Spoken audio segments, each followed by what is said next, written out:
Happy Devils Wednesday. This is the State of the Fan Address, episode 170, titled Devil's Path to Tkachuk. Devil's Path to Tkachuk. I'm your host, Sam Wu, here with Pucks and Pitchforks blog editor-in-chief Nick Villano, as we're streaming live on Facebook Live, YouTube Live, Twitter Live, and Twitch on the Let's Go Devils podcast network, as we're streaming live from the Primetime Radio studios here in New Jersey and Tampa, Florida. This may be one of the last shows from Tampa, Florida, Nick. I can't believe it. Yeah, we got one more show from Tampa after this. Yeah. I see your decorations are starting to get bare. You noticed something different about me, though. Notice something different. Let's see. You lost a little weight? You got a little haircut? Wow. Let's zoom in on this one on the video feed. This is gone. Look at it. There's no hair left. It's all gone. Wow. Yeah, so I decided to donate the hair. So, maybe it's a good sign of change, because maybe there'll be change in the fortunes of the New Jersey Devils as well. I don't know, this Matthew Tkachuk thing. I got to learn how to say Tkachuk on air, because no, just say K-A-T silent Tkachuk. Tkachuk. Okay. Yeah, Tkachuk. Tkachuk. I don't know if it's the right way, since I mutilate all last names, but that's what I've been calling his dad all these years. I want Keith Tkachuk. Get him off the Coyotes. That's what I used to say back in the day. But yeah. I mean, you know what they say: when there's smoke, there's fire, and it's looking quite smoky out there. That Tkachuk is at least available. I don't know. I don't know how in it the Devils are. They weren't one of the initial teams like on the top of the list, but it looks like that list has now been debunked, and we don't really know what the list is. So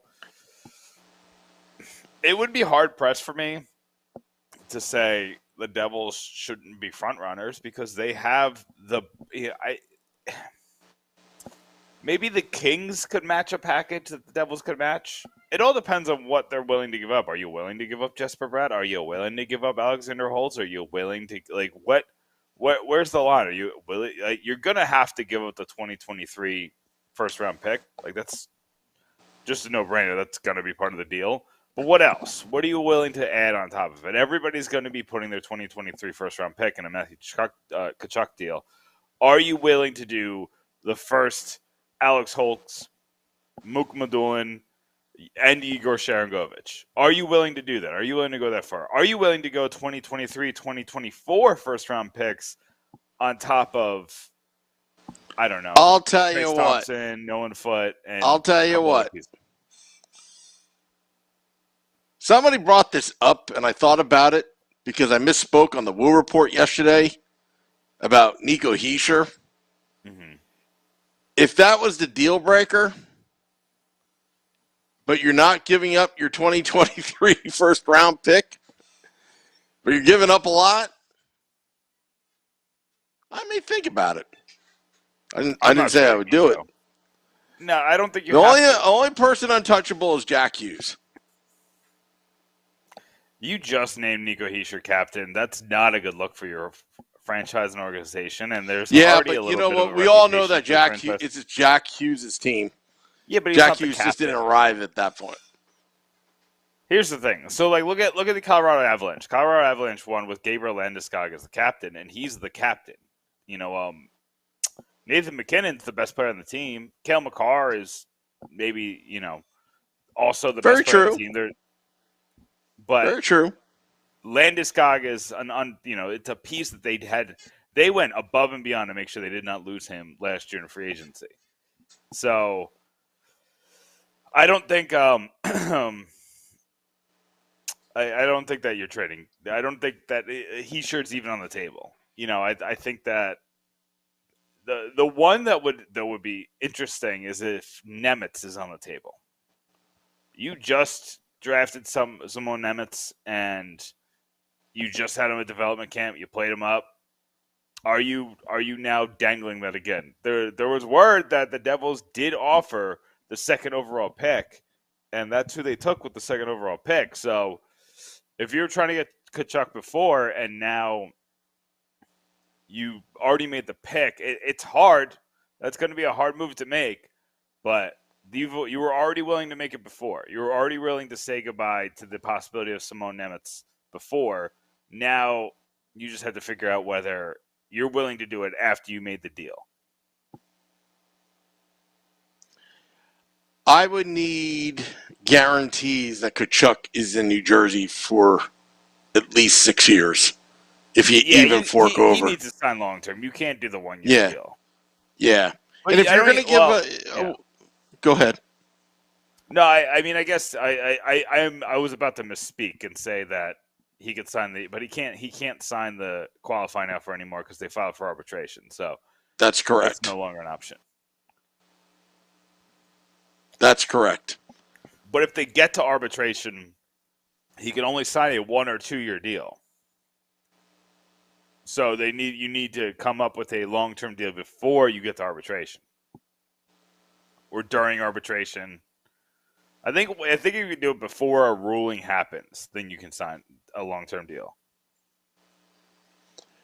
Well, I see somebody that just entered the green room right now, but we'll get to him in about maybe in a couple minutes, just because I want to make sure that he's all set and ready. Because we're going to talk puck. We're going to talk numbers, aren't we? He's one of my favorite guests. Numbers. We're talking contracts. We're talking free agency. It's a big week for the Devils. They made a couple bold moves. John Marino, Ondrej Palat. They made a couple moves, and they're risky moves, but I think that in the grand scheme of things, it's going to be really good moves. But I want to know, like, what is the risk involved? And we have Josh Youngren, Evolving Wild and Evolving Hockey, coming on. He's probably one of the greatest contract predictors of all time in any sport, anywhere. And he hit most of them on the nose. So, I can't wait to talk to him about that. But, that's in a couple of minutes. But I do want to say, what do you think is the likelihood, Sam? What do you think the likelihood is that I don't know why St. Louis's name is on there. Only because you go to Cap Friendly, and I'm just, I did a quick look. It's like, how many no movement clauses does this team have on the roster? And they're up to the cap already. And the other thing, too, is if you're going to make a player waive that no movement clause, I mean, I don't know. Mike Commodore said a lot of stuff on Twitter about going to Calgary, and, it's things you have to think about. Calgary is very cold in the wintertime. It may get a little lonely up there. Unless you're from there, do you really want to go to Calgary and play under Sutter? Some of the Canadian players go back to Canada because they like Canada. You'll see some of the American players go back to America because they like America. They like living near their parents, and they like. And here's the thing: about the Johnny Gaudreau thing that kind of makes a little bit more sense is you also playing in the U.S. and playing in the division of where you're from. You get to go to that city a lot. You know what I mean? You get to go there 2 or 3 times instead of once, which is it's a big deal. On top of being within driving distance, relatively, you know what I mean. Mm-hmm. But when it comes to, I'm having trouble saying that the Devils are in the lead in terms of a place Tkachuk would want to go to outside of the Fitzgerald tie. You know what I mean? That whole cousin thing is a little interesting. It's a little strange bedfellows. But let's ask Josh. Let's get Josh in here. Why don't you go prep him? I'm going to ask him about Tkachuk, and I want to see what his thoughts are. Oh, he's already in the green room, and let's get him in. Why wait? We got the creator of Evolving Hockey, Josh Youngren. You can find him on Twitter at Evolving Hockey. Now officially a good friend of the podcast. Josh, How are you tonight? I'm doing great, guys. Thanks so much for asking me to come on, and I'm excited to be here. We're excited to have you. Although it's sad to say, Josh, I am no longer a hair friend of yours. We're oh no. I also I still got it. I just put it up for the professional look. I know. I to be fair, I did donate it, so I got it long enough to donate, so that was good. But I cut it today. It's weird. I feel like I'm missing a limb, but Oh wow, yeah. I looked into I've actually I don't know. I've had the long hair. I've been growing it out for close to 6 years now. And so at various points I've thought about potentially like cutting it, and I was like looking into various donation services, but that's I mean, I don't necessarily, it's more that I think this is just out of laziness, and also it's a certain amount of almost feels like an investment after you've grown your hair out this long. It's like, well, if you cut it, then you don't have it anymore in the years of work that you put into it. But I mean, I don't blame you. It's a pain in the ass to have long hair. it got so, you're like trying to figure out how to sleep. You're trying to figure out, like, I was meeting some new business people that I'm working with, and I'm like, you know what? I look a hot mess. I gotta do something about it. So it's time to make the move. But speaking of making the move, talk about the elephant in the room. We'll call it a flaming elephant. Matthew Tkachuk. Josh, I've seen tweets. I think I saw one from you saying he was, one of the best players in the world in hockey. Yeah. What do you give up for a player like this? These don't come available, and he is apparently available. Yeah, that was like my tweet was from, I think it was from yesterday, when, I mean, it's been kind of, with these things, it's a little bit, sometimes I just wait because there's so many rumors and there's so much speculation that it almost like feels like you're wasting time kind of just like trying to speculate even further. But as it was, more information was coming out about Tkachuk and Calgary and the qualifying offer and then the arbitration filing, all these things, it kind of started to feel like Tkachuk actually, might not just go back to Calgary, or he's not going to sign long term. And based on our stuff, so we do on the site, we have like kind of future projections for players we have a metric called goals above replacement. We sometimes refer to it as GAR or GAR. And we do projections for the next season, which is what a lot of some of our stuff that we do for determining what you should expect or can expect from a player next year, what you might get for a player like that compared to the rest of the league. And our stuff absolutely loves Matthew Tkachuk. I mean, he's from our projections heading into next season, he's the fourth highest player in terms of total value. Now, there's some time on ice aspects that are built in a little bit, but he's just behind McDavid, Matthews, and Makar. That's kind of the player that we're talking about. Now, there's a lot of wiggle room. I think that it's maybe a little bit more correct to say that he's probably more in the top 10 conversation or top 15, just given kind of some movement and potential, usage and roles and stuff like that. But I mean, that is just how good Tkachuk is. And I think a lot of people, maybe look at it, I even look at the Selke voting or, whatever. It's a lot of people put it on Lindholm as like, that was kind of the line driving, but Tkachuk really just does it all. His defensive numbers are incredible. Obviously his offense is great. I know some people have talked about his skating is lacking, but he really adds a lot of value from his penalty differentials as well, because he's just a general pest. And so that's a really good kind of player as well to have on top of everything else he does, to add just from his offense and defense as well, at even strength and power play stuff. So, yeah, I mean, it's kind of hard for me to overstate just how good Tkachuk is from our stuff and just in general. I mean, and he's one of those players that maybe kind of goes a little under the radar in that top kind of player conversation. But I think when you really actually go and dig into his numbers, he really has been that good. I think the more surprising thing for me is just the fact that Calgary had both Gaudreau and Tkachuk, and they're not going to return with either of them next year, which is just really unfortunate for Calgary. I just didn't really see that coming from anywhere. It's still a little bit baffling, and I think there's just been so many rumors about even just at the time Gaudreau, but also with Tkachuk. It's hard to really fathom that a team was lost that, but it doesn't seem like that was without them trying. It almost seems like you guys were talking about the player, both players just kind of wanted to go elsewhere. And so it's just a really interesting scenario. I think for Tkachuk, it's almost hard to really gauge what it would cost to get that kind of player. I think it's because, like you said, it just, you don't see players like this available very often.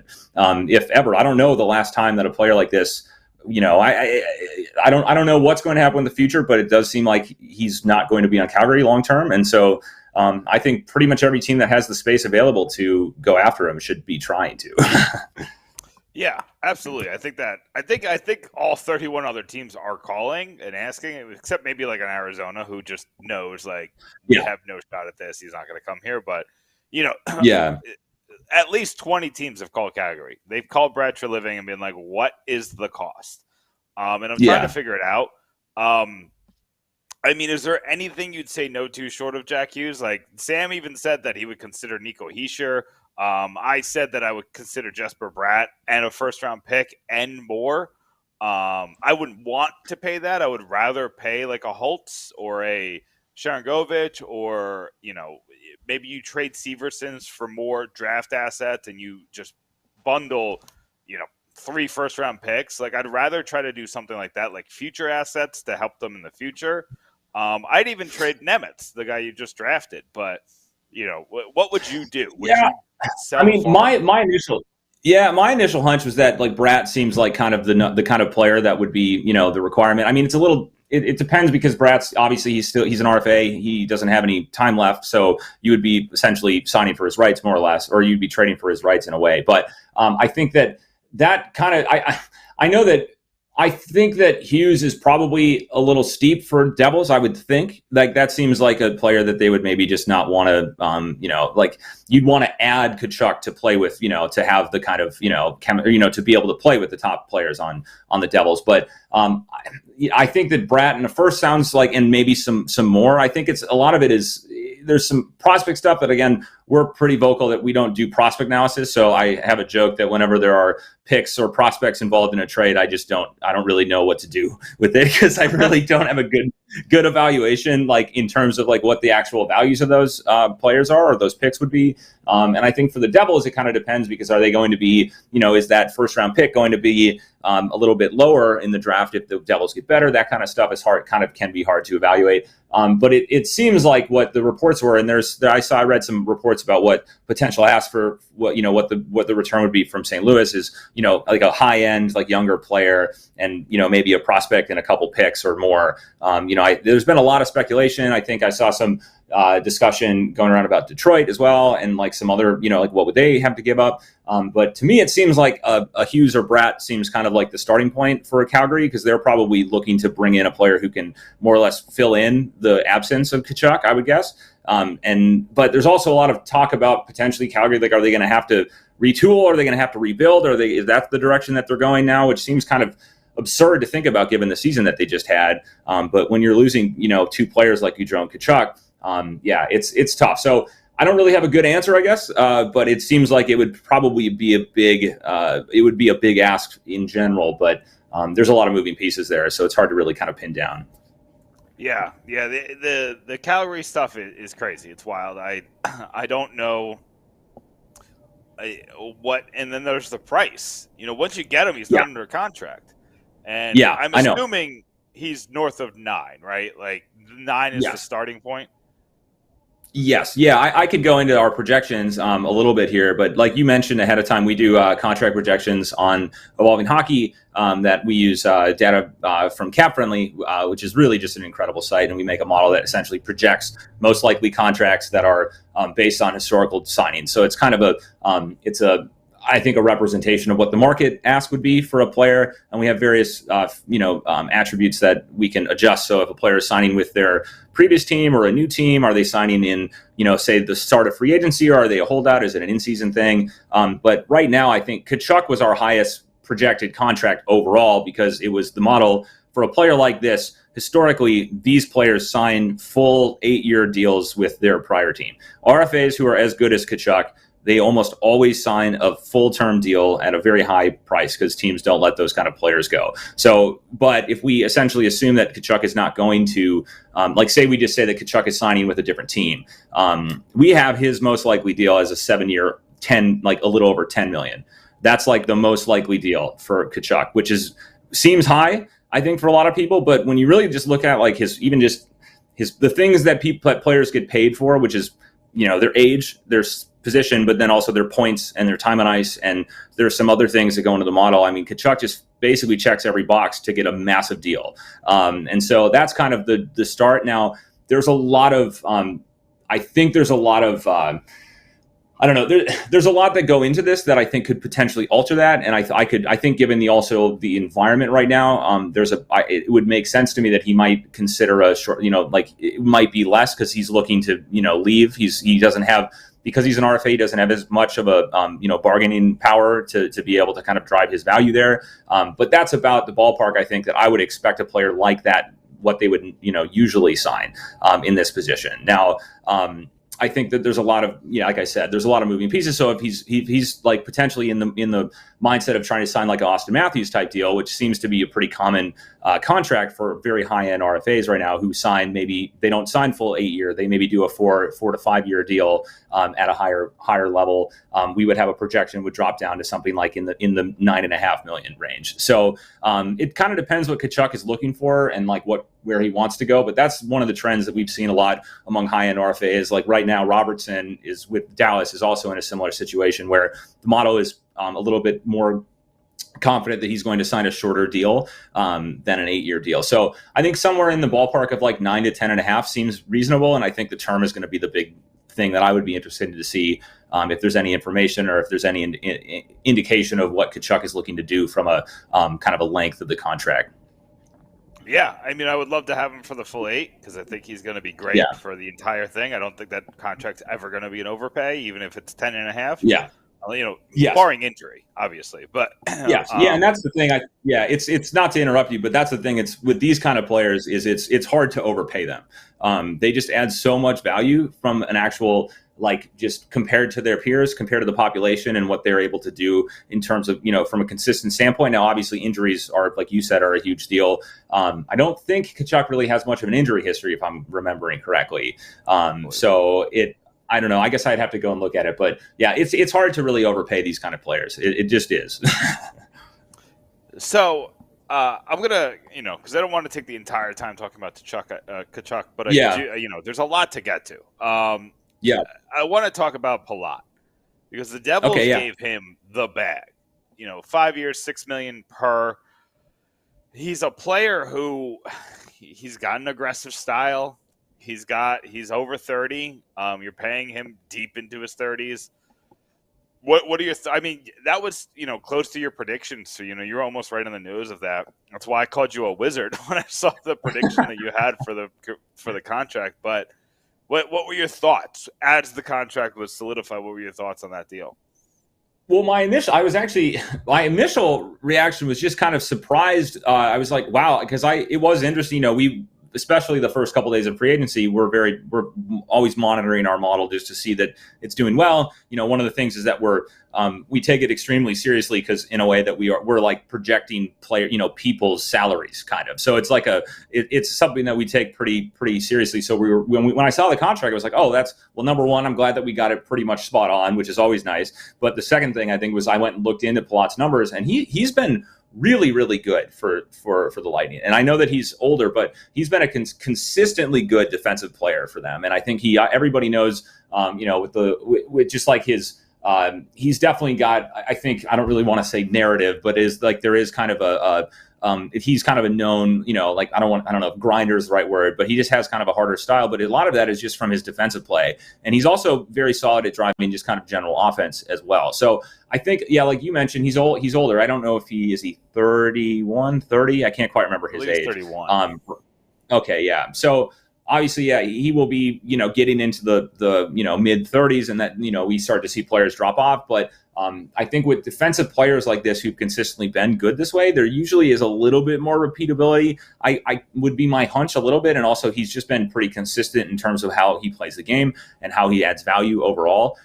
So I really like the contract for the Devils because I think one thing that they've, at least historically, or at least in the last couple of years, not historically the Devils were always the defensive team, at least for, years back. But, lately I think they can use more help defensively, or kind of in that all around both both ends of the ice kind of player. And it seems like, at least right now when I was looking, I don't know if he's going to slot in on the top line. It seems like that might be where he's playing with, but I'm not sure what the current lineup situation would be with him in the lineup. So I like the contract. I think that it's from a value standpoint, it's right on what I think it's right on what we expect or what we projected. And it's also, I think just for that kind of player, it's really good there aren't as many players like that I think play both ends of the ice as well as he does, who kind of are available like that. So we already mentioned Bratt as a possible return for Tkachuk. Let's say they find a way to not trade Bratt. You still got to pay Bratt. And this contract, it's always been complicated. He missed the beginning of the 2021 weird COVID-shortened season. He missed the first training camp with Lindy Ruff. He missed a lot of stuff because of the negotiations went long and visa issues and yada, yada, yada.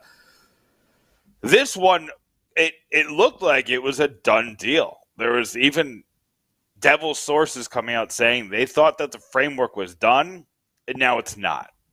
It seemed like it should be open and shut 7-by-7, just call it a day. It feels like that would make everybody happy, but it's not really working out that way. Maybe the Kevin Fiala deal and maybe the Robert Thomas deal, maybe those are kind of changing things for Bratt. But what are your thoughts? What are your thoughts on Bratt, and what do you think gets it done? Well, I love Bratt. I think that we project him as like the second. We project him to be the same value as Hughes going into next year. And those Hughes and Bratt as the best players in the Devils, and honestly kind of getting close to top 20, 25 players in the league going into next season. Wow. Now, a lot of that is because they're very young still, but both players are, I know we weren't asking necessarily about Hughes, but they're very close in terms of overall value. And they do different things, obviously, but Brad is a player that I think is just fantastic. I think he's somebody that you want to lock up. We actually project it to be a little bit lower on that. The thing that's interesting to me with Brad is, and I wonder if this is maybe a piece of the reason why he hasn't signed yet, is that our most likely deal for him was a 4-year deal. That's what it's kind of like I mentioned, is young high level RFA. It's not a bridge, but it's kind of basically taking them into their 27-year-old age where they can then sign a higher value UFA contract. And I wonder if that's what's holding this up, is that the Devils don't really want to sign him to a shorter deal. And he is maybe pushing for that kind of 4 or 5 year deal. That's become much more of a trend, I think, among RFAs, which would be maybe my hunch initially, because I think our projection right now at a 7-year deal would be somewhere in the $6.5 million range. So 7-by-7 would be a little bit higher, but which to me would indicate that, or I guess an 8, because he could sign an 8-year deal. It would be in that range, seems right. But I would guess that it's something to do with him wanting to potentially sign a shorter term deal in line with a lot of other players who have kind of gone that route. I think if you're the Devils, you want to secure him as long as you possibly can. I think he's just a fantastic player, and I think he really adds a lot to the Devils in general, along with Hughes, just to kind of add a lot of firepower and just a lot of just general all-around good play from your young players, which is kind of what you want to try and you want to support and you want to build around. And so I think with Bratt, I think that obviously, I don't think the Devils want to trade him. I think that's why when I brought up Bratt, I was like, well, I don't think you really want to trade him for Tkachuk, because he's just really, really good. And there's always some uncertainty around players changing environments. And, so obviously Tkachuk is a very good player, and I think we can expect him to be extremely good with the Devils. But, you already know Bratt is, he knows the team, he knows the system, he knows who he's playing with, that kind of thing. And so, in a way, it's like, well, you'd almost rather just keep Hughes and Tkachuk and then or Hughes and Bratt and add Tkachuk. So I don't know. Bratt is really interesting, and I had heard, like you had mentioned, that it seemed like that deal was more or less done. And then I do think that some of the deals that came through, like maybe even Josh Norris is signing, like an 8-by-8.5 or whatever, I think is what it signed. It seems like there were some deals that came through that maybe made Bratt think, well, if I'm not going to get, Norris money or Fiala money, I want to basically sign a 4-year deal or 5-year deal and kind of ride the rest of my mid-20s to UFA and then be able to sign another deal when I'm 27 or 28. So it's really interesting with Bratt. I don't really know. I have to admit, I haven't really followed a lot of the, insiders or speculation around it. So I don't know where it's at. And you had kind of already covered it, but Bratt's an excellent player. Yeah, I truly don't think, even if the Devils trade for Tkachuk, I don't think Bratt's going anywhere. I think you kind of have to talk about it, because I think the Flames are going to ask, and maybe even put, a line in the sand that if he's not part of the deal, it doesn't happen. But I think you could still make a deal happen without him. But we'll see, because that contract, if he's pushing for 8, it's the salary cap for this year might make it almost impossible to get Tkachuk, because now you're with the Palat deal and the Marino deal and a couple other deals, you're kind of pushing yourself a little too close. Yeah, and that's, I think, the thing. I don't know right now, and it looks like, the Devils obviously still have a couple RFAs they need to sign, including Bratt. But right now, Cap Friendly shows they have a little, $9.6 million in open cap space.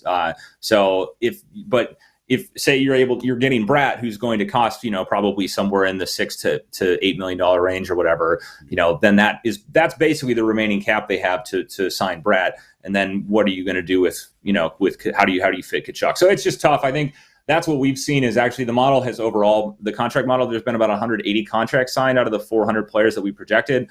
So far, the model is doing really well, and it's done kind of in line with what it was before. But we're starting to kind of see the mid to like the late 20s UFAs who would have usually gotten paid more, getting paid a little less. It's not a ton, and there's a lot there's a lot of backstory there, I think, and other things that the model can't really account for. Like the Giordano deal is one, but then like Letang and Rust also signing lower than we would expect, and even like Ryan Strome, Evander Kane. There were a few other players who were kind of signing low. So they're also, for the Devils, they might just be like, we're going to sign Bratt. We're going to maybe go after, say, someone like, Anita Ryder or something, or, maybe try to get a good, one of the players who kind of fits into their lineup, and they can maybe wait a little bit longer, and some UFAs that are still waiting for, say, Kadri to sign or something. Maybe once Kadri signs, there's some players start looking and they realize maybe the market isn't there and they sign shorter deals or something. So that seems like a pretty good route for me, just given, I think, the trajectory of the Devils.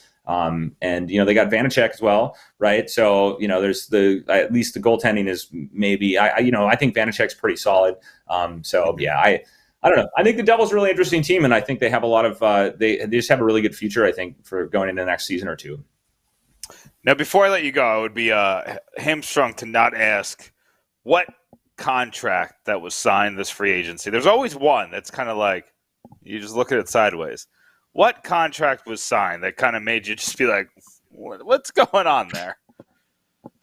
Well, and I was thinking going into this that teams were going to have, they're looking at our projections ahead of free agency and then evaluating kind of how they turned out. I was initially thinking, well, we might start seeing some teams get a little smarter here. But, the one I think that, well, I guess I'll give you on both ends, on two ends, was the Gudbranson deal for Columbus is just another kind of, it's a $4 million for a player that you can pretty much replace with one of your younger defensemen that probably hasn't seen enough time. Like those kind of deals are still getting signed. Ben Sherratt, Nick Leddy, those are the ones that still, even though we see them every year, every team always signs one of these players. They're not particularly great, but they're just kind of have this, narrative around them being tough and hard to play against. And what we actually see is they're not actually very good at all. I think the Gudbranson one, to me, because he's gone between, I don't know how many teams now he's been between, and he just seems to still get paid more than you would ever expect someone who's just never that good to get paid. So that's on the overpay, I guess. On the underpay, I think the Mark Giordano contract is just one of the most ridiculous contracts I've ever seen. We had him projected at signing a 2-year, or a 1 or 2 year deal at around the $4 to $5 million range per year. Oh, wow. And he goes and signs basically a league minimum deal with the Leafs and just says, look, I don't want any money. I want to go play for the Leafs. It's just absurd. It also, I'm a little irritated because it makes our evaluation look all weird. I mean, it really impacts our evaluation numbers when you have that big of an outlier. And that's the one that I think is just kind of dumb. I think that, especially when you look at the defenseman market, there was Letang, right? I mean, but he signed with Pittsburgh, and then there's Klingberg. So those are basic. And then if you had Giordano still, I mean, I think a team is willing to pay him the Gudbranson money, give him $4 million, or maybe the Suter deal, which signed with, he signed with Dallas. So, but he instead just said, no, I want to play for the Leafs, and I'll take $800,000, for 2 years, so that's the one that has still kind of it's also going forward thinking about how it's going to impact like our model and if it's going to drive down 38-year-old defensemen or something as well, which is interesting because it's nice to get more points like that. So those are the two. I think the obvious other one is the Gaudreau, but mostly just because he signed in Columbus, I think. But I'm sure you guys have talked about that a decent amount, so I don't need to spend too much time on Gaudreau at this point. I'm still on the train that he never wanted to come to New Jersey. He was a Flyers fan at heart that was like, I'm not playing for the same team that employs Scott Stevens. Yeah, and yes, and I think that the Flyers then just decided, oh, you know what, we're going to sign, we're going to D'Angelo and Delorier and Justin Braun, and then oops, we don't have any cap space left. Like, sorry. It's very interesting from the Flyers. I could spend a long time talking about what the hell the Flyers are doing right now, but this is not a Flyers podcast. No, but we love making fun of the Flyers because they've made some terrible moves this offseason. They should have Johnny Gaudreau on the roster, and they just don't because they weren't willing to give up a pick for JVR's contract, I guess. Yeah, I don't know. It's very odd for me, and I said this in our podcast as well. But having been a Wild fan for a long time, we have a lot of history with Chuck Fletcher in Minnesota, and he was a really solid GM, I thought, for Minnesota. Kind of in a lot of people think he's been this bad forever, but he hasn't. He was very good in Minnesota, and I have to think that it's not just him that's making the moves in the Flyer organization. A lot of people are blaming him, but I think there's a lot of other things that must be going into the decision making here in Philadelphia. So like I said, though, I could spend a long, long time talking about the Flyers because they're kind of hilarious. Yeah, absolutely, and it's going to be a fun season. There's a lot of movement, but there's a lot of movement that made the NHL a little bit more fun. So I'm kind of excited about that. I think a lot of teams are coming back to the means. There's a couple of really bad teams like Chicago and Arizona, but I feel like a couple teams like Ottawa and LA had a good season. The Devils and Detroit. I think there's a lot of teams coming in. Yeah, absolutely. But Josh Youngren, Evolving Hockey, let everybody know where they can find all your stuff. Your stuff is immaculate. Let them know where they can find it, how to get it, how to buy it, all that. Yeah, well, thanks so much for having me. Yeah, you can, if you want to follow us, we have our personal account, which is at Evolving Wild, and then you can follow our hockey account at Evolving Hockey on Twitter. Check out our website, evolving-hockey.com. You can subscribe by just adding a /subscribe there as well. We just offer a bunch of different team player evaluation tools, projections, live game visualizations, all that stuff. So you can check that out. We also have, we write a little bit on the site as well on the front, you can see some articles on the front page. We'll have a full free agency kind of, month recap, probably coming out in the second week or so of August. So we did that last year as well. Yeah, that's pretty much it. We do also have a podcast as well. I don't want to take away from your guys, but it's just called the Evolving Hockey Podcast. No, more the merrier.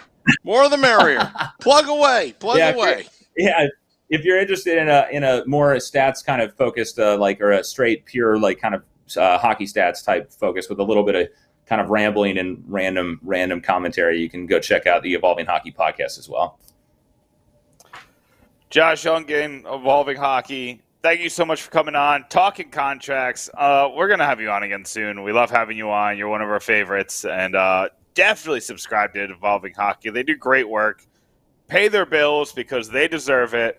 We appreciate them and everything they do. And go check out, there's still, like what'd you say, 250 free agents that you have projected that aren't signed yet.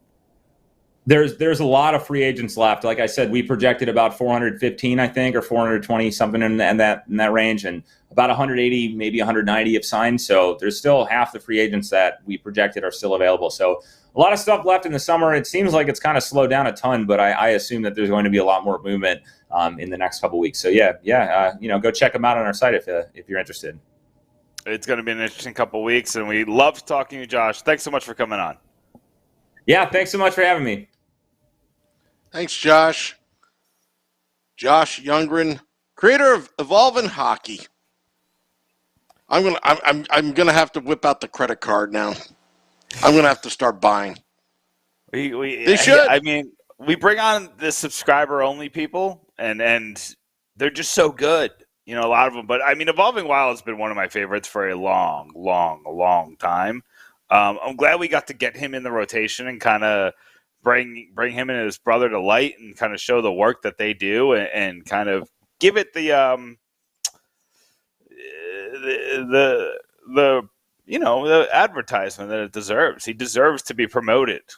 But promotion's the word I was looking for, Sam. That's a hard word to remember apparently for me.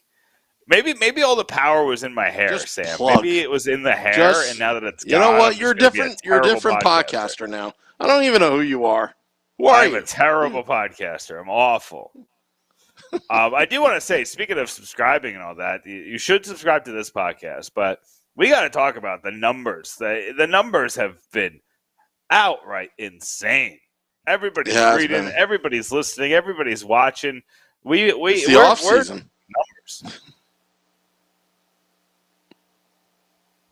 Oh, I thought you were saying something. I'm sorry. No, I just said it's the off season, and it's like record number territory. Everyone's re-engaged for Devils hockey. You know what this does to me, Sam? It makes me wonder, like, what would it be like if we covered a good team? Well, would this be our life? You know what? I don't know because, again, we don't brag about numbers here. We're not saying, oh, our numbers are bigger than yours and blah, blah, blah, blah, blah. But when Chartable came out with the rankings of hockey podcasts in Apple Podcasts, which is, the source, really, of podcasts, ranked number 18, ranked ahead of Don Cherry's podcast, ranked ahead a lot of Sportsnet podcasts, near Cam and Strick podcast, our good friend of a podcast, Cam Jansen's podcast, that's the one. And, just moving on and up, we fell a little bit, but then we just go on and up. But you know what? Nothing would make me so happy, and I said this on the Woo Report yesterday, Nick, just to knock off Barstool spitting Chicklets off of that top spot, just because of them teasing Devils fans with that Goudreau interview. Nothing would make me so happy if we can get the downloads, the subscribes, the reviews, the 5 stars, all that on Apple Podcasts, just to knock them off one day, and then I would just post on the Let's Go Devils podcast page, and you would retweet it, and it would be at Spittin' Chicklets or whatever, and Barstool's Karma, and a screenshot that we're number one, or we're ahead of them. Over that Goudreau thing, as they were taunting us. Yeah. That'd be awesome. Yeah, it'll never happen, but it would be awesome. Screw Spitting Chicklets. They can go fly a kite. Yeah. How I feel about that. But anyway. Yeah. Drink our vodka. Yeah. I'll pass. Yeah. But, are we getting into a podcast war like old 80s radio wars? Yeah, let's go. What was it? Mike and the Mad Dog, or we could do the Mike Francesa versus Michael K. The battle of the Mikes in New York. I never said that. I never said that. Back after this. Back after this. Back after this. All right, so let's talk about a couple of things. Let's talk about here's the thing, is that the Devils just signed Philip Bratt. I just don't think they're going to trade Jesper Bratt when they're going out of their way to try to make this guy feel comfortable. His girlfriend lives in New Jersey. I feel like he really wants to be here. I honestly think this is his agent just trying to nickel and dime and get as much of that percentage that he can. It's like when you work with real estate agents or other people who work on commission off of, your stake, your ownership, your whatever. You kind of have to weigh that, is what they're telling me in the best interests of them, or is what they're telling me in the best interest of me, or is it the best interest of both? There is a spot where they're at the sweet spot in the middle, but it seems like he might overplay his hand here, the agent, because now you're going to arbitration. And Freddie as much Freeman. as all the It reminds me of Freddie Freeman. You know, you don't want to get butchered when a pig becomes a hog. And Freeman fired his guy. Butchered. He fired his guy. Yeah, he fired him. Yeah. Because he's pissed. I don't know if he had a boy or girl, or male or female. No, agent, I think it was a male. It was a male. It was definitely. Because I remember reading his statement, I started laughing. Like, think about that. Think about, like, all you want to do. Like, say, like, I just looked for a job. I was looking in New Jersey because I wanted to come back to New Jersey. It was just a passion of mine. Come back to family. Come see Sam Wu. Hang out at a Devils game. Yeah. See the people. I want to, and that's the thing, Sam, is that, I've always been kind of like, well, how much, like, do people care about this? How much do people, but then, like, when you came to Emily, and there was people crowding around us, and people were like, oh, I know you. Oh, yeah. Like, when you're just walking around, you're not even behind the desk or behind the table. Yeah. And like, it's like, oh, yeah, hey, man, you do good work and things like that. And it's like, and again, this is coming off as bragging. That's not my intention, but it is nice. I've been doing this for 5 years, Sam. Yeah, so you kind of forget about it. Yeah, like, you're kind of just like, when I'm writing, I'm not thinking about people reading it. Like, that doesn't make sense, right? It's not like I should be thinking about people reading my stuff, but I'm just writing. I'm, like, trying not to be influenced too much. I'm trying to give my real opinion and give, like, how I actually feel about these things. And to have people be like, you don't have to agree with every one of my opinions, but you keep reading them.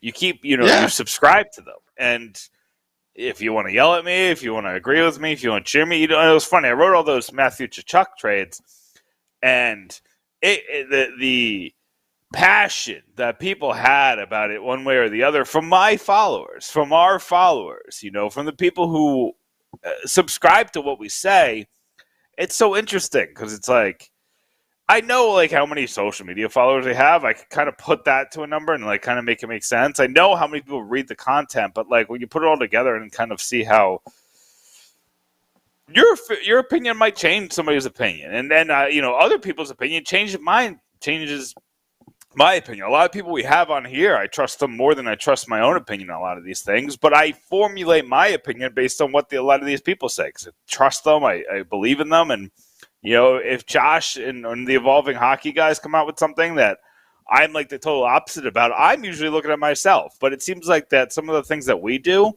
gets people thinking like that. And I love to get people thinking and talking and just considering like that.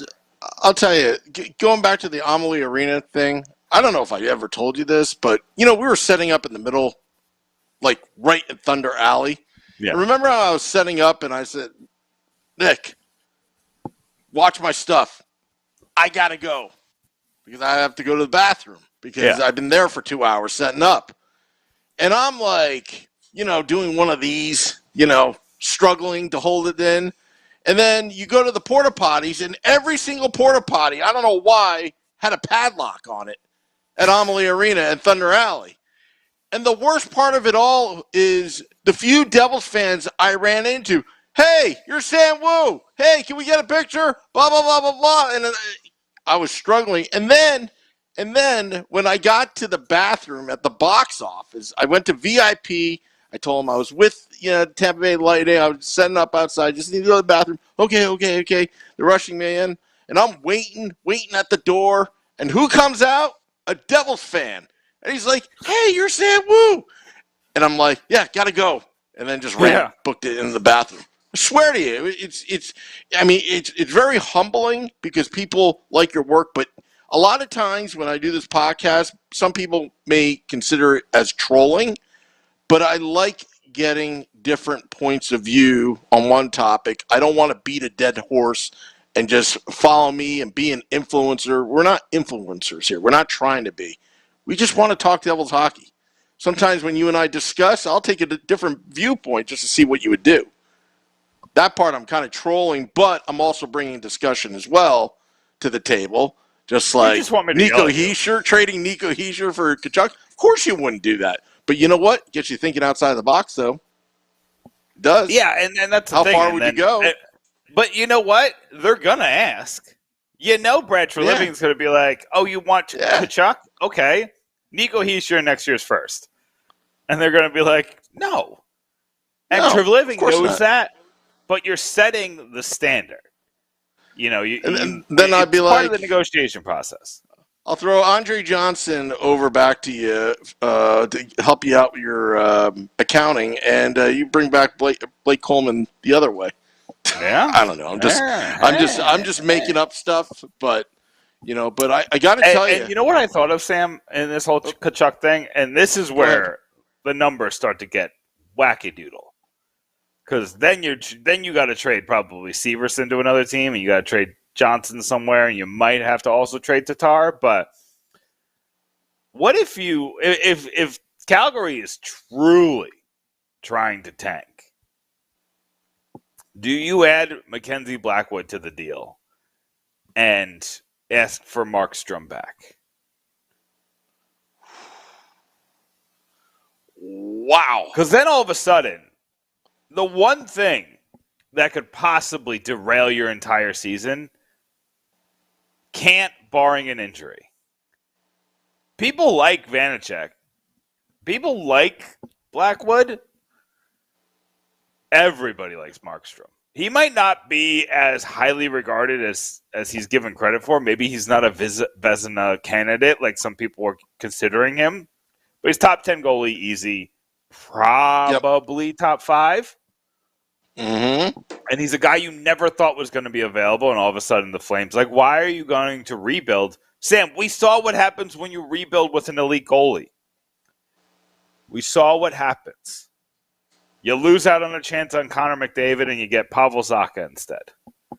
That is what happens. And then you have a buyout, and you could surely use that cap space when you're that you're trying to get Tkachuk right now. Yeah. And you know what? Totally. I told you never should have traded for Corey Schneider. It should have never happened in the first place. But what do I know? I just talk. I just gab. I loved Corey. I loved Corey so much. So I don't want to say that we shouldn't have traded for him. He was the right guy to replace Brodeur. He could have kept the legacy, but we just made a lot of mistakes. You could have got him in free agency. A couple years later, but back then the Devils and Brodeur would have been done. Yeah. I don't know. I don't know. No, I love Corey. I mean, I really do. I mean, what he's done for the community, Jack Hughes, that's where, if you want a mentor, that you wouldn't want anybody else but Corey Schneider. He's a great guy. It's just unfortunate circumstances.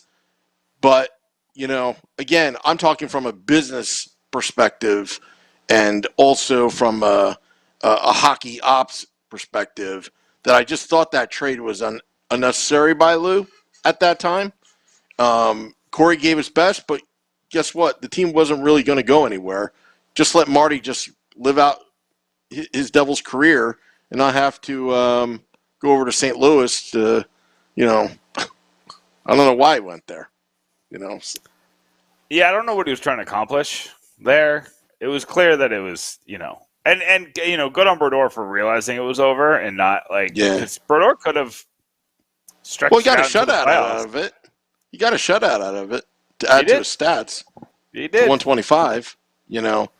I will say though, on the YouTube Live flagrant foul, I want the Devils to crush it this year, so the Barstool losers are forced to talk about us. LOL. That's a good comment. I could anyway, enough about them, but yeah, I know. But you don't want to know why? Because they don't listen. I have nothing. I could care less. Yeah. One day we'll have a Goudreau interview. Could you imagine? That would be fun, wouldn't it? We had a Goudreau interview. He was everywhere. He was accepting everywhere. He was on The Athletic. He was on Spitting Chicklets. He was on. You know what? We podcasts. should actually. You know what? We should actually at least try. Go to his agent. Speaking of agents, I'm going to connect the dots here with Tkachuk, Fitzgerald. We all know about the family ties, but the agents happen to be his son's agents.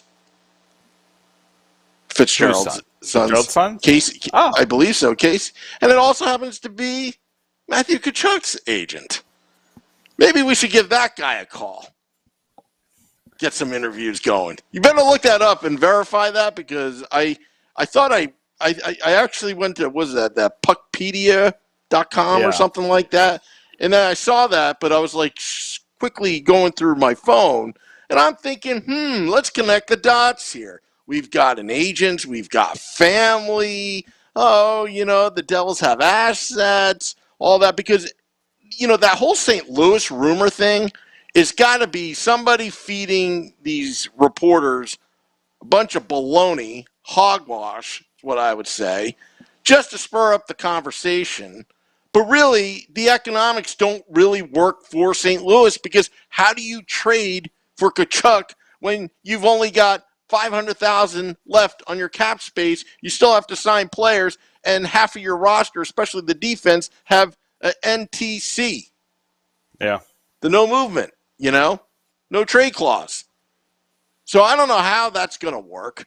And then the other list, I'm like, what does Vegas, Nashville, Florida, and Dallas have in common? Oh, no state income tax. How convenient is that? That just sounds like an agent trying to, put it out there, or somebody, a source of a source of a source of source, putting it out there. Honestly, I don't think even Calgary knows what's going on right now, other than Tkachuk wants out. That's what I think. I'm speculating there. I think it's just Tkachuk wants out.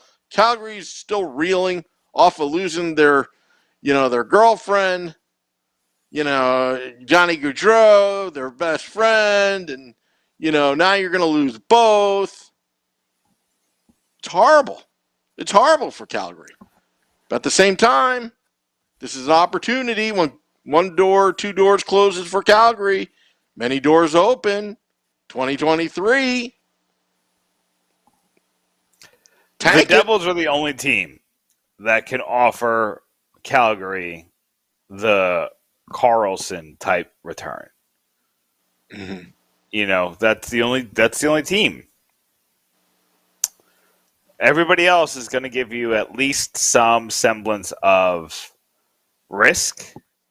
Maybe LA offers Quentin Byfield, but Byfield still has a lot of question marks surrounding him. Or maybe I'm trying to think of who would give them a really good roster player.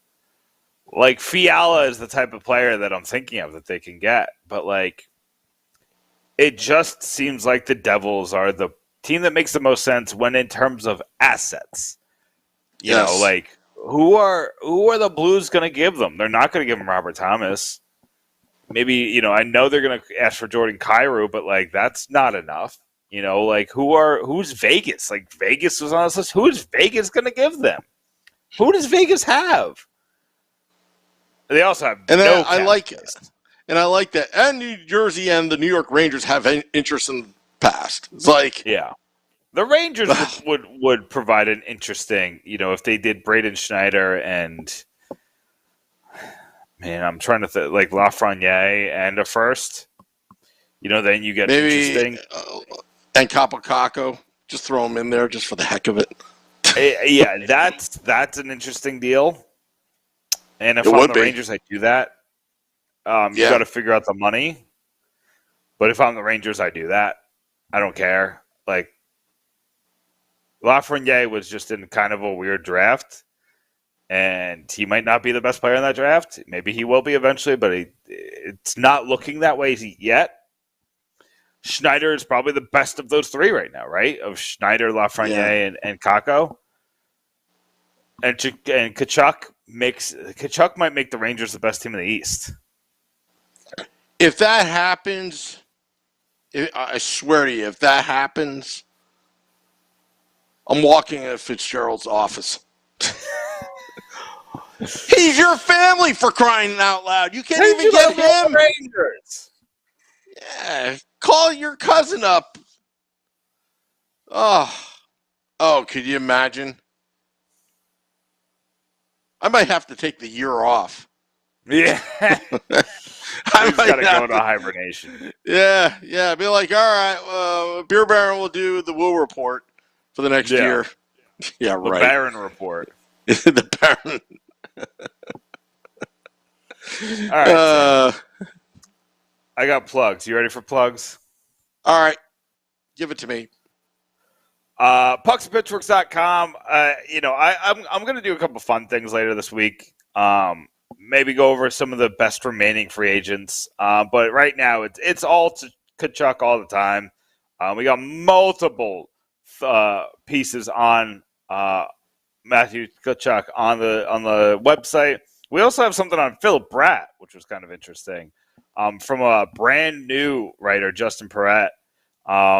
Dan Rice wrote about Cole Brady. He talked to Cole Brady during the prospect camp, and if you've been listening to these press conferences, you'll hear Dan Rice. Pucks and Pitchforks, Dan Rice get announced and introduced. So that's always fun. A lot of we also have some reaction on John Marino's deal. That was an interesting one. We didn't even talk about that, Sam. The Devils literally made a major trade for a right-handed defenseman in John Marino. Real quick, I didn't get to your word report on that one. What were your thoughts on that deal? I'm not sold on it. Anything was an upgrade of Ty Smith's season last year. I'm just talking about last year. I'm not going to talk about Ty Smith as a player or whatever. I think he's going to break out with Pittsburgh. I think Pavel Zacha is going to break out with Boston because I think that change of scenery suits both players right now because they've got veterans to nurture them while the Devils are a very young team. They both went to really good situations. Yeah, and good luck to them. No harm, no foul. Like they're good people. But John Marino to the Devils, I'm kind of curious about this move because you're taking on some salary. Yes, he's 25. Yes, he's 6'1". Yes, he's an analytics darling, but I question this because I think he's going to be a third pairing.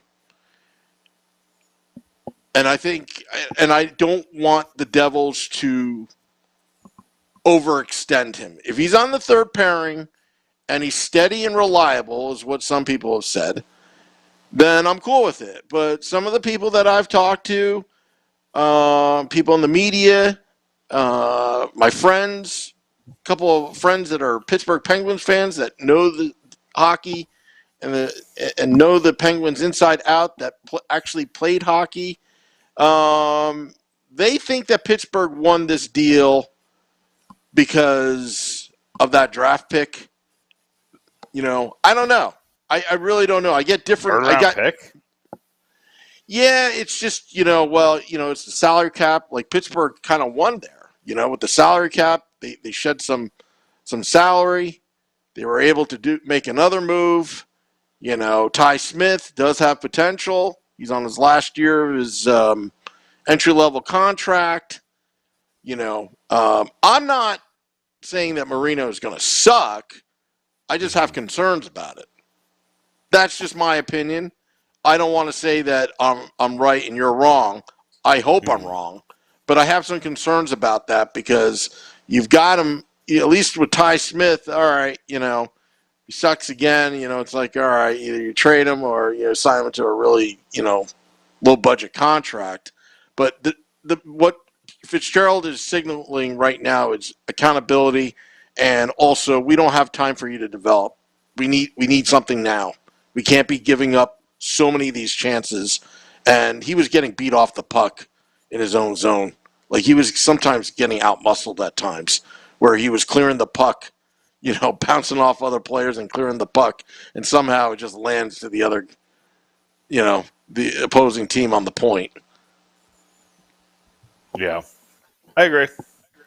I think that it's a risk. I do, and you're paying him a lot for what he is. But you now have a right side that's just stacked. Marino is really good at the defensive side of things.